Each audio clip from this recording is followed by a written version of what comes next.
ভাই অস্থির অস্থির, মানে একদম বাংলাদেশের ইতিহাসে সেরা, এর উপর আর কোনো অভিনয় না। গল্প ঠিক ছিল, এটা আমাদের বাংলাদেশের সিনেমা যে এরকম হয় ভাবাই যায় না। সিনেমা খুবই ভালো ছিল, এটা বাংলাদেশের সিনেমা অন্তত। সাকিব খান বাংলাদেশি অ্যাক্টর হিসেবে খুবই ভালো ছিল। 5 আউট অফ 4 দিব, এবং যেটুকু ভাইলেন্সের বিষয়ের কথা ছিল ওরকম না, সামাজিক ছবি আলহামদুলিল্লাহ দেখতে পাচ্ছি। অনেক ভালো ছিল, অনেক দ্য বেস্ট মুভি। বরবাদের লাস্ট অনেক প্রতিটা মোমেন্টে টুইস্ট ছিল, আর বিজিটগুলো খুব সুন্দর ছিল। খুবই ভালো ছিল। সাকিব খানের লাস্ট মোমেন্টটুকু আমার এই ছোটকাল থেকে আমি অনেক বছর পরে সাকিব খানের ছবি দেখেছি, এবং আজকের যে বরবাদটা এটা অসম লাগছে আমার কাছে, খুব ভালো। আমি সিকান্দার দেখেছি আপনার, যেটা গত পরশুদিন আমাদের রিলিজ পেয়েছে। তো আমি ইন্ডিয়া ছিলাম। আর সিকান্দার পরিপ্রেক্ষিতে বলবো যে সালমান খান এখন হচ্ছে আপনার গল্প নির্বাচন করার ক্ষেত্রে খুবই পিছিয়ে।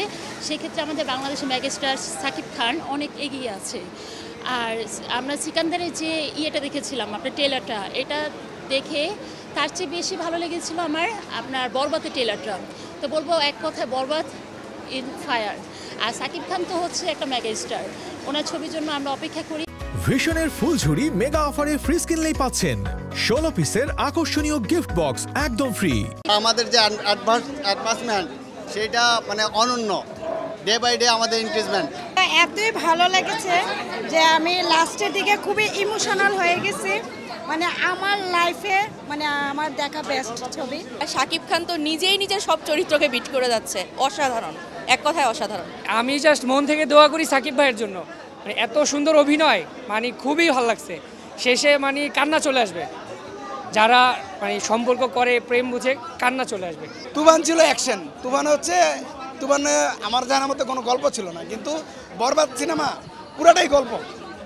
একটা মানে কেউ বোরিং ফিল করবে না এই সিনেমা দেখে, একদম গল্প নির্ভর সিনেমা। তুফানের থেকেও ক্রস করে চলে যাবে, এতটা সুন্দর হয়েছে। আপনার এখানে যে সাকিব খানের লুক, ওনার যে ডায়লগ, ওনার যে ডেলিভারি, আর শেষে যে টুইস্ট, এটা 100% ওনাকে ক্রস করবে। বিগত প্রিয়তমা আর তুফানকে ক্রস করা যাওয়ার সম্ভাবনা বেশি। আমাদের অন্য কোনো সিনেমা দেখার প্রয়োজন হবে না। অ্যান্ড এরকম সিনেমা দেখলে আমাদেরও নিজেদেরও মনে চাইবে যে এরকম সিনেমা আমরাও করি। সুন্দর, অনেক সুন্দর। আমার কাছে লাগছে বরবাদ, আমি অলরেডি বরবাদ দেখেছি, এরপরে বাকি মুভিগুলো দেখবো। আর আমার মনে হচ্ছে না কোনো দিক দিয়ে বরবাদের কাছেও কেউ যেতে পারবে।